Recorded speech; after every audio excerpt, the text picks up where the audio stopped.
Yeah.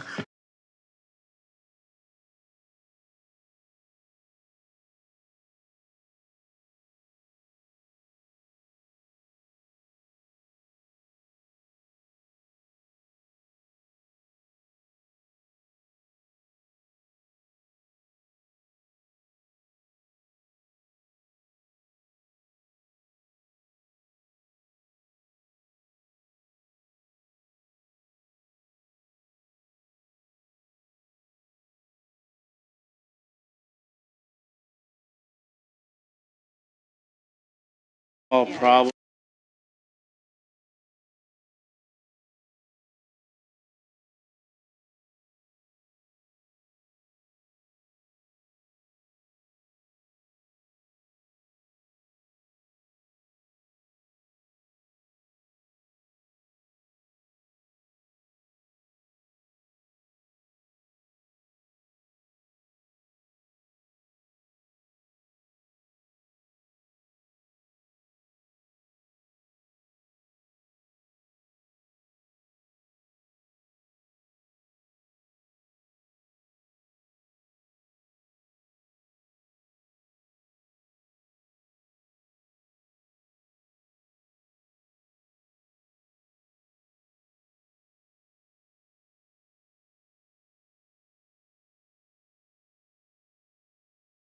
O'clock, it's time to call to order the Board of Trustees meeting for the Franklin County School Corporation for October.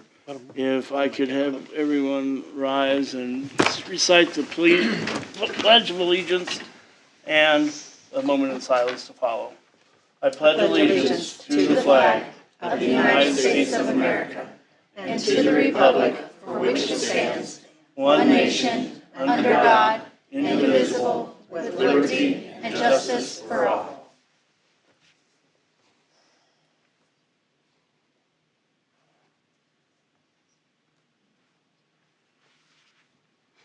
Thank you.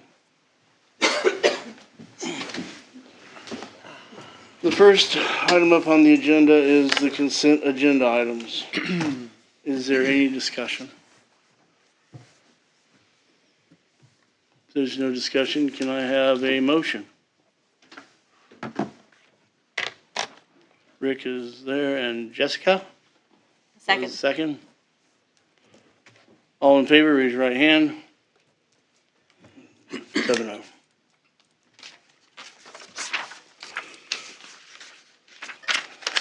Next item is the financial reports with the corporation financial report. Ms. Franks, please. Mrs. Franks, please. The education fund balance as of September 30th, 2023 was $4,275,160.48. A year ago, this balance was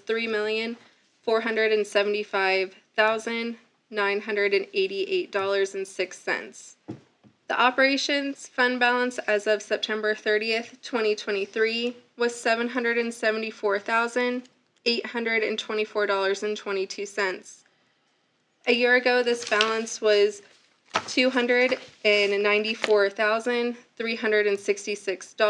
$294,366.78. The investment interest earned year to date as of September 30th, 2023 was $274,659.38. This is compared to $19,129.07 a year ago. Is there any discussion? Yes, Kendra, on the interest earned, there's essentially two main accounts that were earning interest, a bank account and the trust, correct? Yes, so we have a few different bank accounts separately, But but the one big one. yes, So how much have we earned from that? Because that changed, correct? correct. So how much have we earned in interest from that and the trust separately, or do you know? So for the trust, we did start this at the beginning of the year with a trial run of about $1 million. And then about, I think, a month or two ago, we added an additional $2 million. So year to date on just that account has been $36,821. We will see that grow substantially because we have added the $2 million. So over time, that one will grow. However, our other accounts, the largest one that we have seen growth on has been we have a separate checking account for just one of our bonds. It is receiving an interest year to date has been $80,772. And then we have other ones that have been earning as well, but those have been the main contributors. Thank you. Yep. Kendra, am I correct in saying or assuming that this is on your bank estate, your ledger sheet? Yes. Yes. Thank Everything you. that you guys get monthly, those Thank you. interests are added. Any other discussion? We'll move on to the next item. Cafeteria report. The cafeteria fund balance as of September 30th, 2023 was $517,586.68. This is compared to $534,291.57 a year ago. And the latchkey fund balance as of September 30th, 2023 was $12,130.75. This is compared to $7,117.63 a year ago.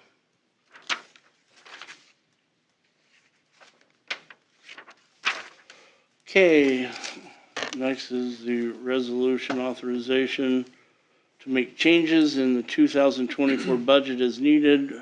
Resolution to transfer from education fund to operation fund. Ms. Tammy Chavis and myself are recommending a resolution to attend to the budget hearings and be allowed to make appropriate changes to lines 1 and 2 of the submitted state budget in all funds at any time during the budget process if necessary. As well as a resolution to make transfers from the education fund to the operation fund in the amount of $1,500,000 during the 2024 calendar year.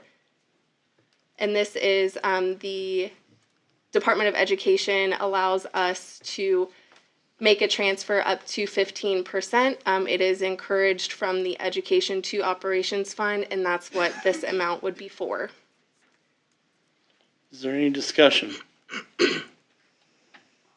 Is there a resolution? Anyone make a motion?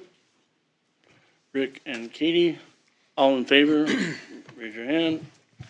7-0. Next on the agenda is the resolution for the adoption of the 2024 capital projects asset plan, 5-year bus replacement plan, and the 2024 budget. Again, Ms. Chavis and myself are requesting the adoption of the 2024 capital projects asset plan and the 5-year bus replacement plan. In addition, a resolution is necessary to set forth the following appropriation amounts, levies, and tax rates for the 2024 budget, subject to the Department of Local Government Finance approval. In the education fund, the appropriation amount of $17,200,476. The operations fund appropriation of $9,846,628, and the debt service fund appropriation of $4,298,565 for a total budget of $32,345,669. In addition, you can see that the total tax rate is a $1.21. With the previous approval to make changes, what we do is we ask for as much as we can within our levy amount and maximum growth quotient. And what we will do is once the DLGF comes back and certifies us, we will keep that tax rate neutral right at $1. But we try and ask for as much as we can to hit that maximum so that we can stay equal with our tax rate. We are not asking for a tax rate increase.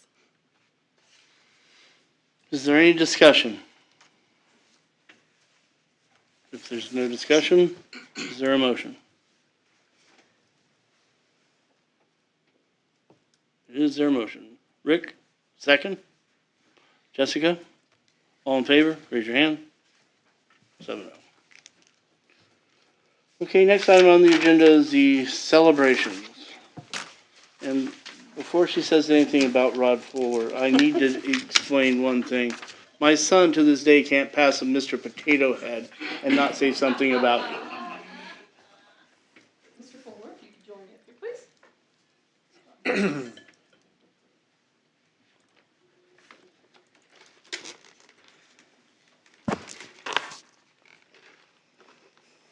Right here.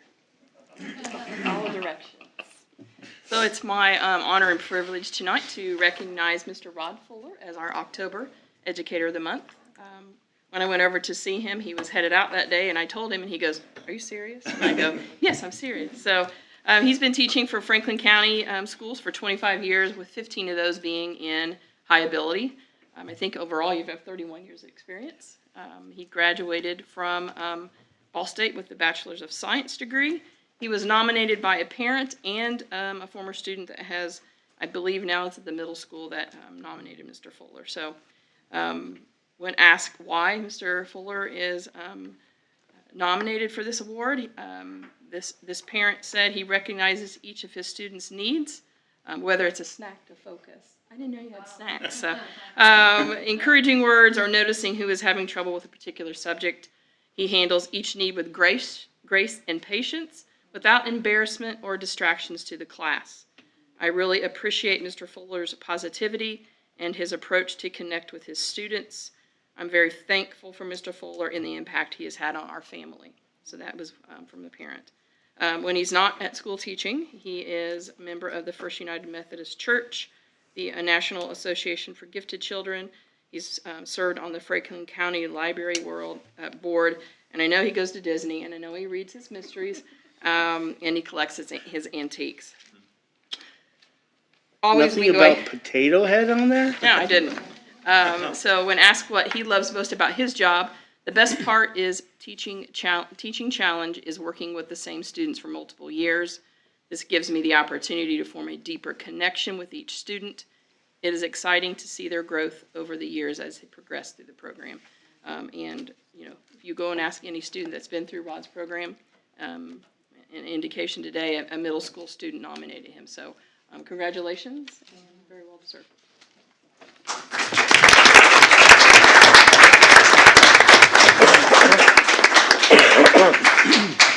You need to come on Wednesdays. You need to come on Wednesdays. I just can't help it. I taught with Ron for 8 years at Laurel. I taught preschool and he did the gifted, and I'm telling you, he was absolutely the best thing in that school.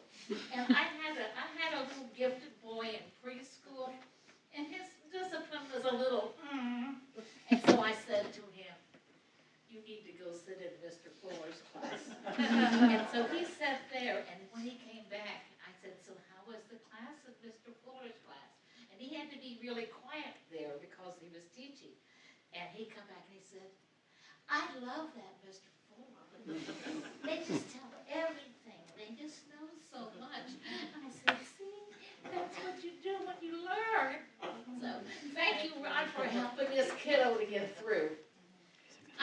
I love you, Rod. I love teaching with you. And I hate it. I wish you were mine. Thank you, Rod. Come on Wednesdays because Red Day is Wednesday, and Rod has red shoes. So you have to see the red shoes. So.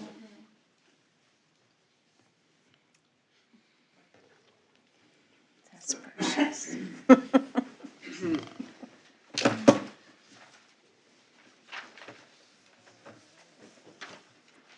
Beth, you want to come up?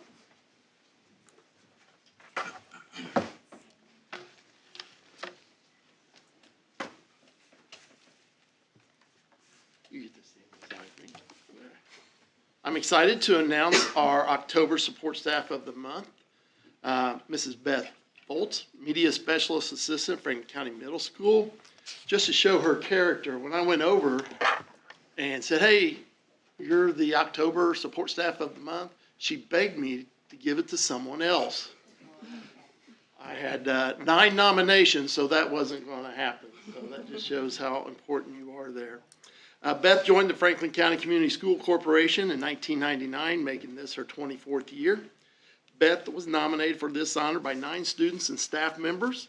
When asked why Mrs. Foltz should be considered for this recognition, they responded, "Beth is a wonderful person.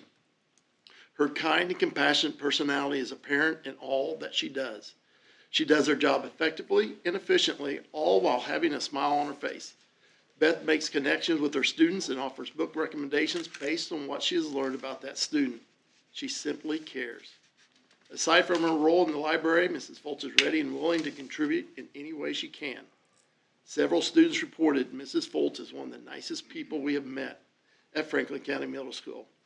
She makes the library so welcoming and always greets everyone with a smile.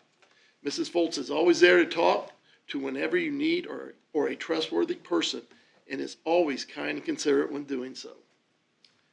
In addition to inspiring children to read, Beth is very involved in community activities and organizations, a member of the Whitcomb United Methodist Church, attends Springfield Community Church in the evenings.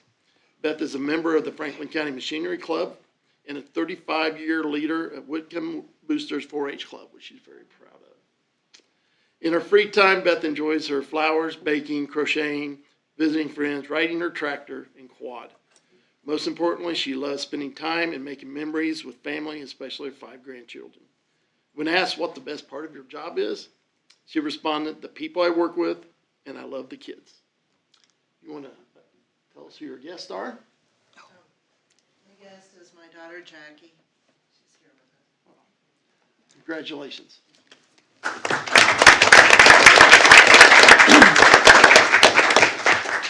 Mr. Fuller, I forgot to have you introduce your guests. Well, you know one because, yeah. This is my wife, Beth, my sweetheart, also prophet, her daughter Jennifer, and my boss Joe. Thank you.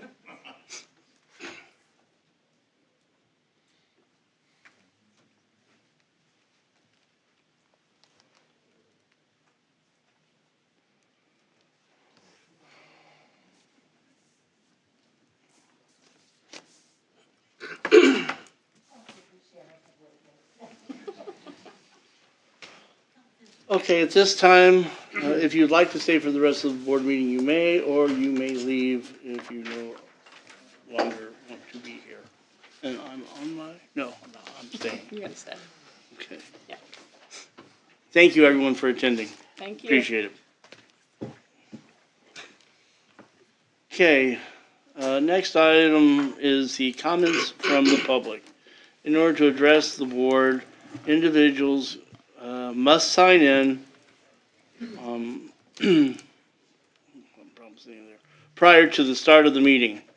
Individuals that have signed up are given 3 minutes to speak. A maximum of 5 individuals may address the board regarding the same topic or concern. Individuals are asked to avoid repetition and shall not be permitted to use names of individuals or employees and students. I do want to stress that the best way to handle your comment, if you really want an answer, is to address Tammy, because we probably will not give you an answer here at the board meeting. So first up is Sam. Sam. Good evening, everyone. I'm giving each one of you your personalized copy of. Thanks. Thank you. Thank you, Sam. Board members, this is your preliminary copy. Thank you. Just as an aside, I'll hurry through that. I appreciate getting a small glimpse into the, thank you. I appreciate getting a small glimpse into the Franklin County Community School Corporation family by virtue of the special guest we had tonight. It was obvious that there is some connection there, family connection. I'm going to be reading the first page and taking my 3 minutes to try to get through the first page of what I'm calling a pledge to support parents, school, and districts in rejecting harmful, coercive, and burdensome gender identity policies. The concept of education rests on the notion that there are things we can know. There are objective facts, even objective truths. Biological sex is one such objective scientific fact. A human male has an X and a Y chromosome and a reproductive system ordered toward impregnation. A human female has two X chromosomes and a reproductive system ordered toward conceiving and bearing children. Sex is not arbitrarily assigned at birth, but rather identifies an unchangeable fact. There are observable, quantifiable, and immutable differences between males and females. The reality of biological sex can no more be altered than can the reality that 2 + 2 = 4. Denying the reality of biological sex destroys foundational truths upon which education rests and irreparably damages children. It is good to protect those foundations, to safeguard the well-being of children, and to support parents, schools, and our nation in general. And in doing the same, therefore, and you fill in your name in the blank provided, encourage other members of the Franklin County, Indiana Community School Board to join me as I endorse the following resolution. Whereas Title IX of the Education Amendments of 1972 was enacted into law to ensure that no person in the United States shall, on the basis of sex, be excluded from participation in, be denied the benefits of, or be subjected to discrimination under any education program or activity receiving federal assistance, and whereas original and existing Title IX regulations acknowledge physiological differences between the male and female sexes, and whereas on June 23, 2022, the U.S. Department of Education released proposed changes to Title IX regulations that would contradict the plain language of the law, and whereas the proposed regulations would prohibit schools that receive federal funds, including public charter and parochial schools, from adopting a policy or engaging in a practice that prevents a person from participating in an education program or activity consistent with their gender identity, thereby compelling schools to deny biological reality. And whereas under the proposed rules, actions such as a student or staff member using a child's legal name and biological pronouns rather than the child's selected preferred name and pronouns could be deemed a form of sex-based harassment, subjecting schools and staff to civil litigation and loss of federal funds. That's the end of page 1. Thank you. That was your 3 minutes. Thank you very much. Good evening, ladies and This gentlemen. Is this Neil? Are you Neil? Tom. Okay, this is Tom. Tom Carroll. I will continue where Sam left off in what I believe is your document he gave you at the beginning. Page 2. Whereas the proposed regulations would require that K-12 schools socially transition minor children to a different gender without requiring parental notification or involvement. And whereas Indiana law, the United States Constitution, and legal precedent recognize the right of the parents to direct the education, upbringing, and physical and mental health of their children. And whereas for many parents, the nature of the human person created by God, male and female, is a deeply held religious belief. And whereas children are harmed when parents are barred from making decisions to protect their child's physical, mental, and spiritual well-being. And whereas a high percentage of children who are permitted to socially transition will then pursue medical and surgical interventions which have irreversible, life-altering consequences for school-aged children, interrupt a child's healthy growth and development, and come with significant risks, including loss of bone density, infertility, cognitive impairment, dangerous blood clots, cardiovascular disease, and cancer. And whereas under proposed rules, schools will be required to grant access to sex-separate restroom and locker room facilities based on gender identity rather than on biological sex, which would place girls and women at increased risk for harassment and sexual assault by males who claim a female identity. And whereas the U.S. Department of Education proposed regulations pertaining to athletics would require sports teams to be based on gender rather than biological sex, forcing women and girls to compete on an unfair basis against males for athletic opportunities and scholarships.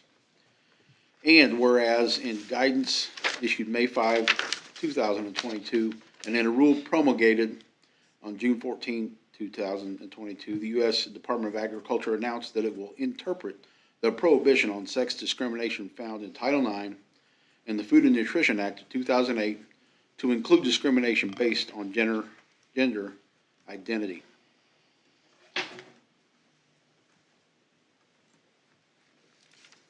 Tom?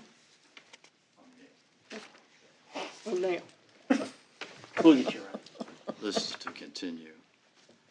It's also whereas Indiana Public Schools, nonprofit private schools, and residential child care institutions receiving federal funding will now be forced to choose between adopting gender identity policies or foregoing federal funding to provide subsidized free or reduced price meals to more than 508,000 Indiana children who qualify.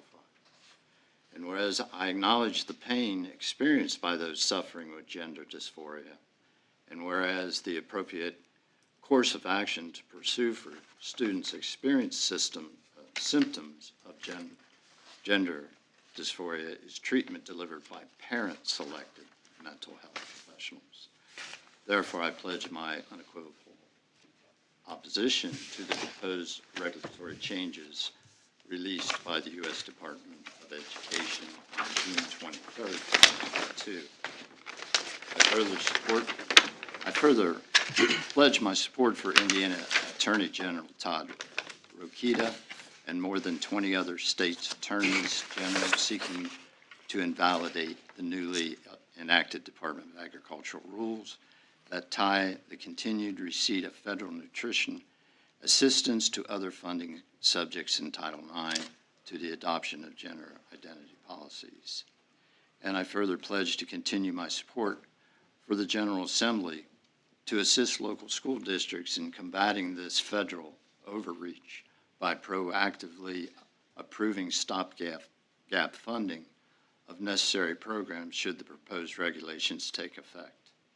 And I further pledge my support for the General Assembly to safeguard the rights of parents and the well-being of children by requiring schools and districts to disclose information to parents whenever their child claims a discordant gender identity, questions the gender identity, request alternative names or pronouns, or otherwise indicate mental or emotional distress about their gender identity. And I further pledge my support for the General Assembly to protect the rights and safety of women and girls by prohibiting schools and districts from allowing biological males on female sports teams and in female privacy facilities. And I further pledge my support and desire for my fellow board members to stand resolutely with me, parents, schools, and our community in rejecting harmful, coercive, and burdensome gender identity policies, procedures, and regulations. Now in your packet is an envelope that asks if you're willing to sign this pledge, which to me is a pretty simple thing. It's not easy to do, but it's a moral thing. So if you're willing to sign that, please sign the form, put it in Okay. the addressed envelope and mail it. Thank you. You realize we took an oath to uphold those laws that you stated? Really? Yes. Was that, So if we sign this pledge, we're going against our oath. we're gonna, I'm sorry. If we sign this pledge, we will be going against our oath. I appreciate your vantage point, but we really don't, do we involve ourselves with gender identity at all? No, not to that extent, no.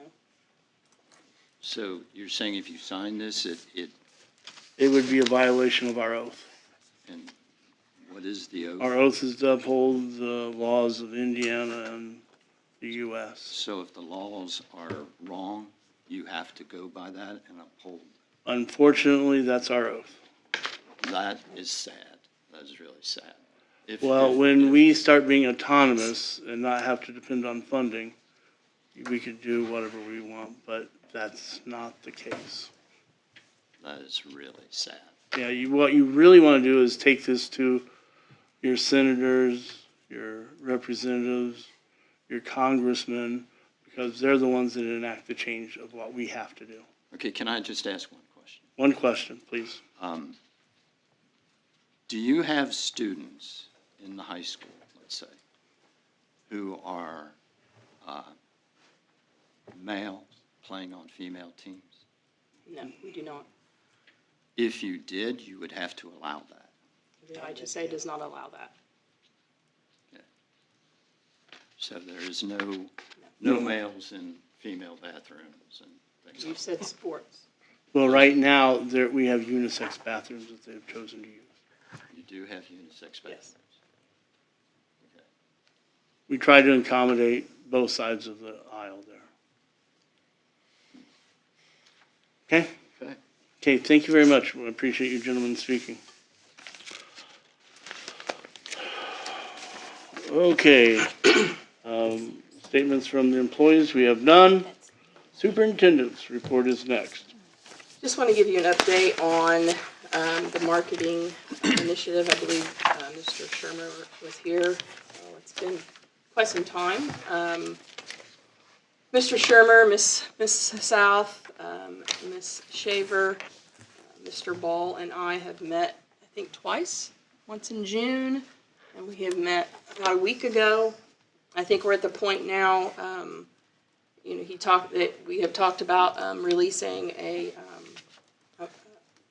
survey, for lack of a better word, but it won't just go to our parents and families. This will be pushed out to the entire community. That was developed by the consultant that was hired. I believe she's out of Cincinnati, so she has put this together. This is what she does for a living. As soon as I get the link from her, I will push it out to our families and the community members and Economic Development, Redevelopment Commission. All of those entities will have that as well. And I believe we're going to give at least about a 2-week window to complete that survey. It will come back to her. All the results are anonymous. All the responses are. And she will put together a presentation for our committee based on the results that she gets. And then we'll come back to the board and work on an action plan based on those results. So that's where we're at with that. And I also wanted to congratulate 3 high school students. The 3 ladies finalists were all from Franklin County High School. We have Crystal Callahan, Kristen Eisen, and Maggie Riffle. So as soon as hopefully one of those young ladies will be a winner, and we will announce that when the time comes. So those are my updates. Thank you. Next up is old business. So the last board meeting, I presented quite a few revisions. These were board policies that had already been approved by the board, but they were revisions based on legislative changes or changes in the law. So I'm asking for approval tonight. Yeah, thank you for the 120 pages that we had to go through. Any discussion? It was really long. Is there a motion? Beth makes it. Second, anyone? Katie? All in favor? We have a 7-0.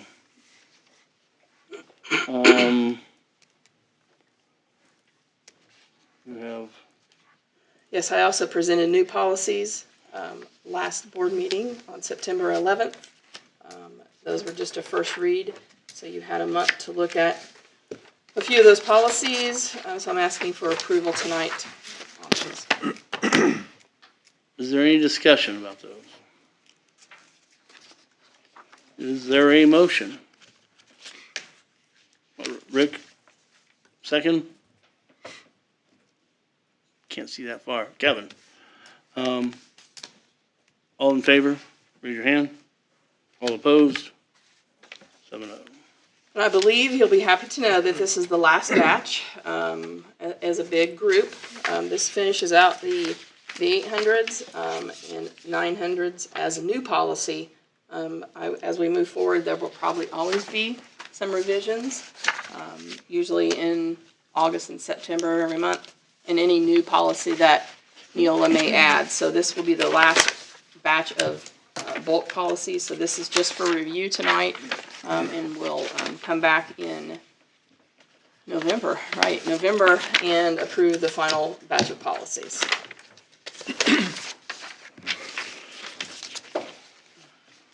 Is that a discussion? Correct. Discussion on this, any? None. Okay, now we have up the 2024-2025 school calendar. So this is for discussion only tonight. So I'm proposing a calendar very similar to the 23-24 school year. I do try to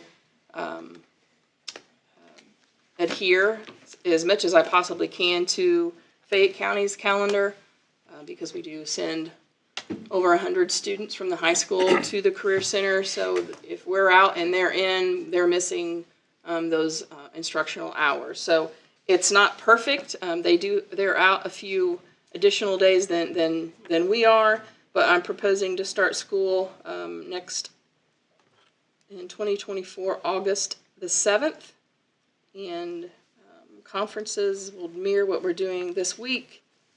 Breaks, fall break, Christmas break, and Thanksgiving, all fall corresponding dates. We'll get out for Christmas break on December 20th. Teachers returning on January 3rd, students on January 6th. We'll handle the snow makeup days as we are last year and are going to this year, unless something would change in the legislative action. Spring break, corresponding dates. Good Friday is a holiday. It is not a snow makeup day, so we will observe Good Friday on April 18th. And last student day of May of 2025 is May 23rd, with teachers on the 27th, with graduation proposed to be fall on June 1st. 88 days first semester, 92 second semester. So this is just a proposed calendar. Between now and November, I'll share it with some teachers and get some feedback, especially after conferences are over, and see if there's any changes that need to be made. And I'll bring that back in November for approval. So, yes, Ken? In saying it, you said the last teacher day is May 27th, but on the calendar you also have the Monday highlighted, but that's a holiday, correct? Correct. Yeah, it's a different color when it's printed in color. Just making sure. The ink. Any other comments? Okay, we'll move on to the school improvement plans. I have my secondary principals here, Ms. South and Mr. Bundy, to present their school improvement plans. Ms. South, would you like to go first? Good evening.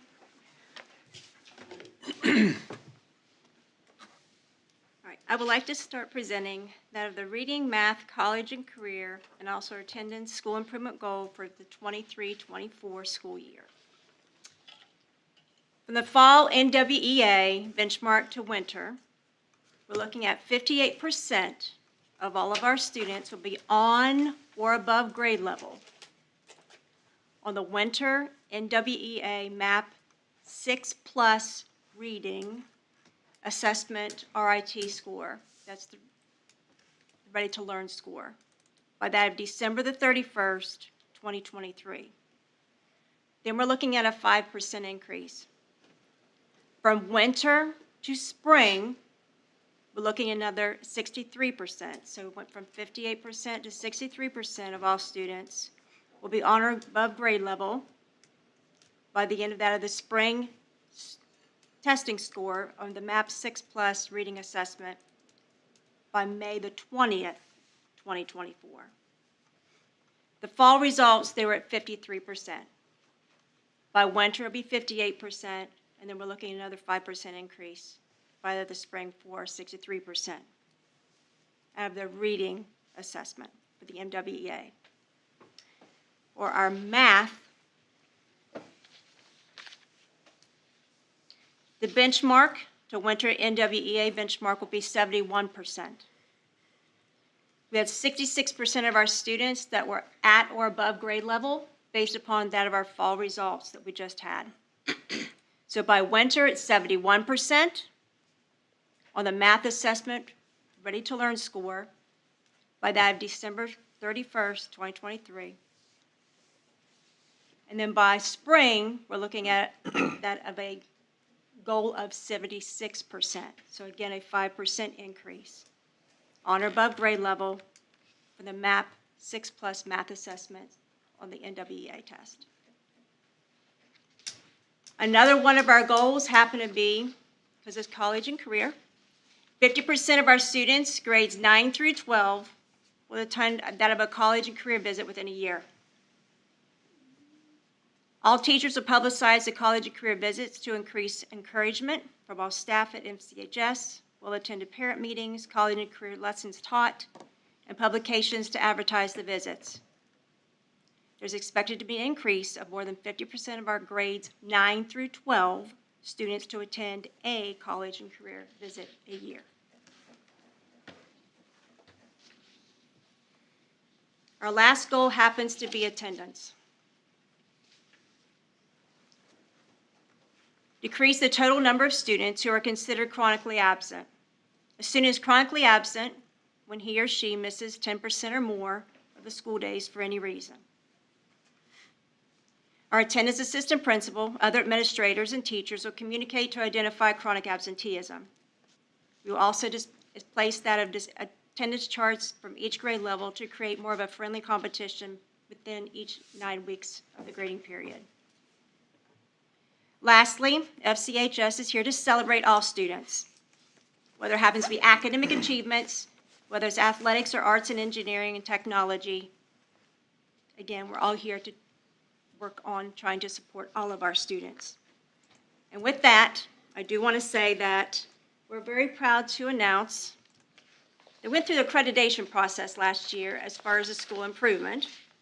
So on behalf of Franklin County High School,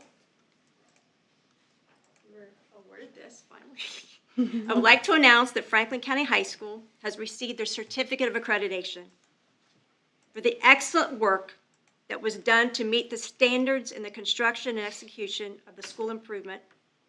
To be certified means to meet the criteria for educational quality as established by the Colonial Global Commission.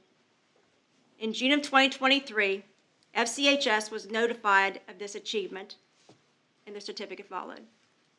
FCHS faculty and staff all contributed to mastering this challenge to make FCHS an even better school where the students come first. All right, thank you for allowing me to share this with you. I have a question for you. Sure. Is in the very first part of your goal, you threw out a lot of numbers and tests. Is there any way I can meet with you sometime to go over what those actually mean? Sure. So, Okay. I'll set up with you okay. another time, but yeah, I just don't understand what Math 6+ is. So when you say that, it's like speaking Greek to me. So it's our Northwest Educational Association test. Yeah, I'm familiar with that part. Okay. What's in it and how it's evaluated, averages across the state, things like that as well, I'll discuss with you. Okay, thank you very much. Thank Any you, other Ms. South. questions? Congratulations, I know your team worked very hard. That little piece of paper is huge. Huge, yes. It It's really like is. years in It making. is, it is. Yes. All right, so thank you. Congratulations. Thank you very much, and good job. Mr. Bundy? Chris, we haven't fried anyone all night, guess what?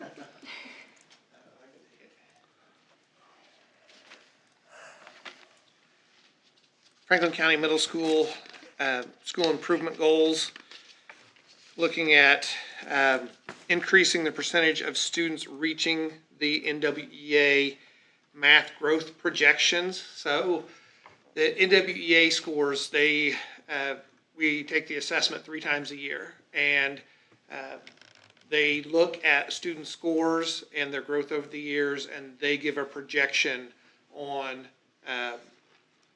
what score that student should have at the end of the year.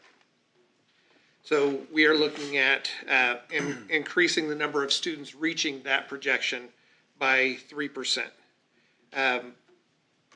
So we're looking at our current sixth graders moving from 32% to 35%, our current seventh graders going from 52% to 55%, and our eighth graders going from 50% to 53%. Language arts scores. We are trying to attack writing this year, and so NWEA, even though we do reading assessments, it's really not something we use for writing. So we're going to attach this to our iLearn scores, and just a portion of that. It's the organization and purpose side of the writings, because through data analysis we found that some of our students get lost in what is the purpose of this writing.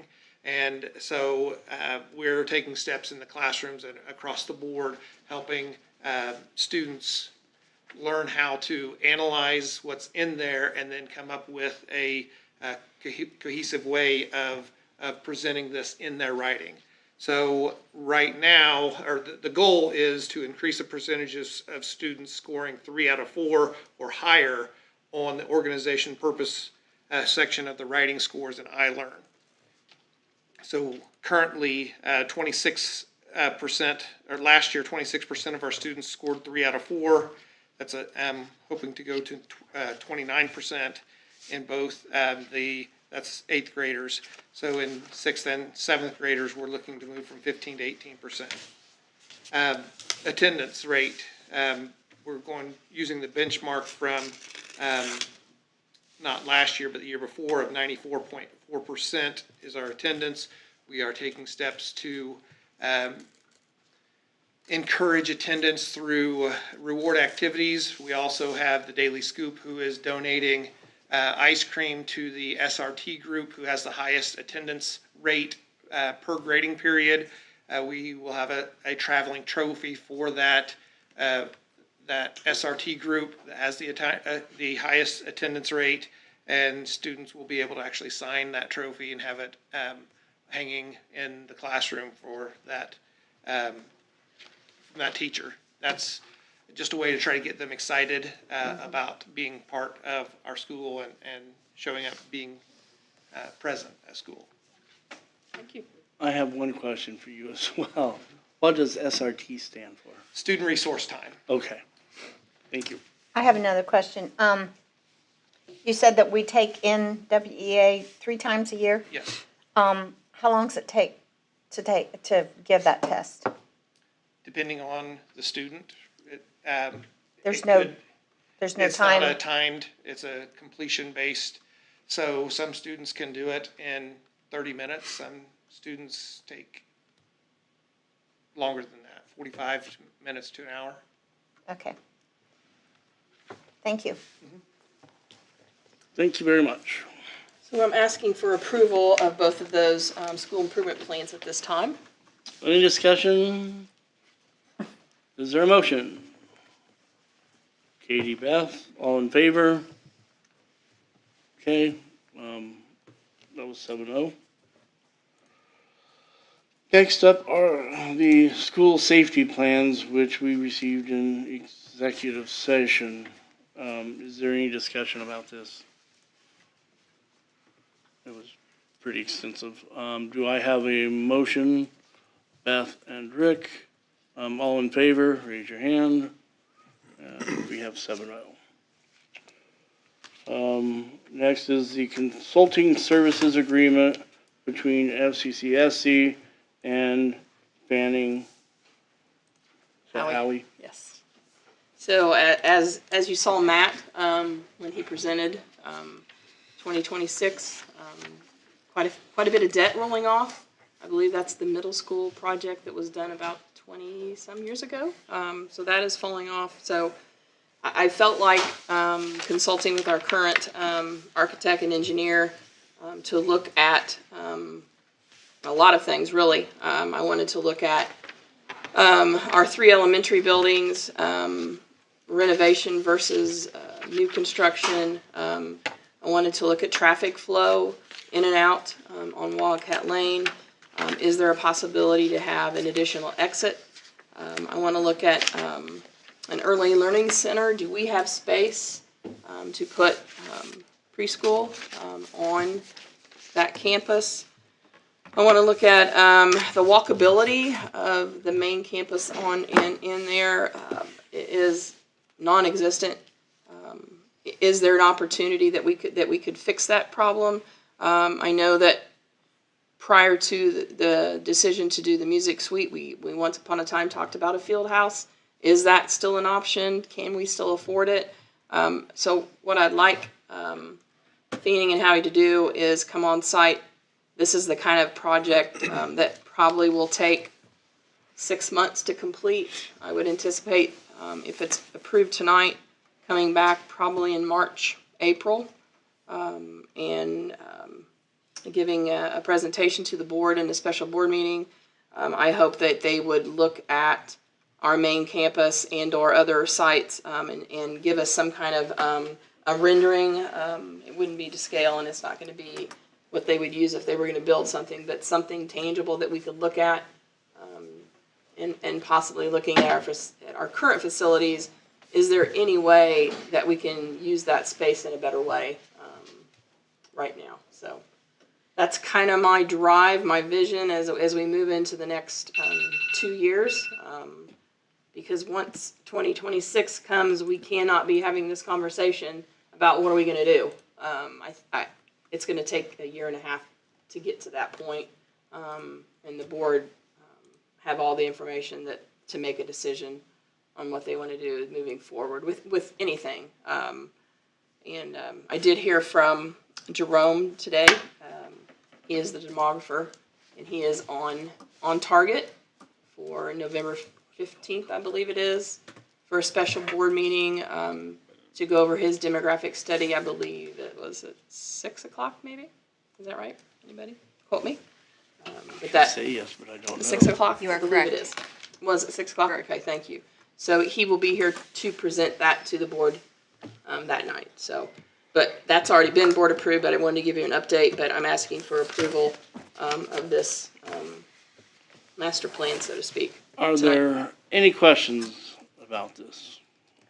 I do have one comment. It's not a question, but we have to, regardless of what we do, regardless, I don't want, just like Tammy said, and I said this in an email to the rest of the board, I don't want to be sitting around and say, oh, we can do this, and we're like 10 months, 12 months down the road.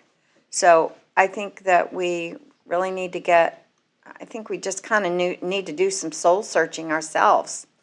What do we want? What do we want to give our children of Franklin County? What can we afford?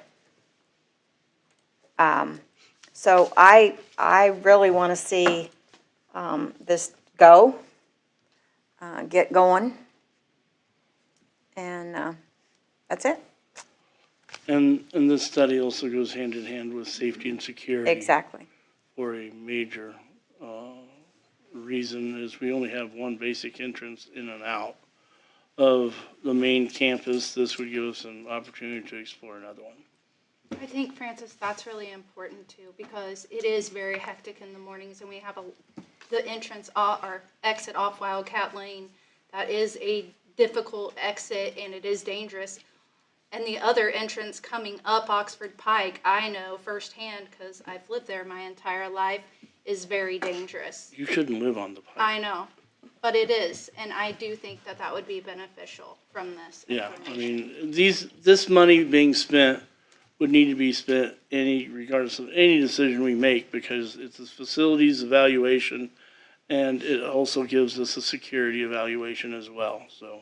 And it goes hand in hand with the survey and the other Exactly. study. They all three need to be done and put together.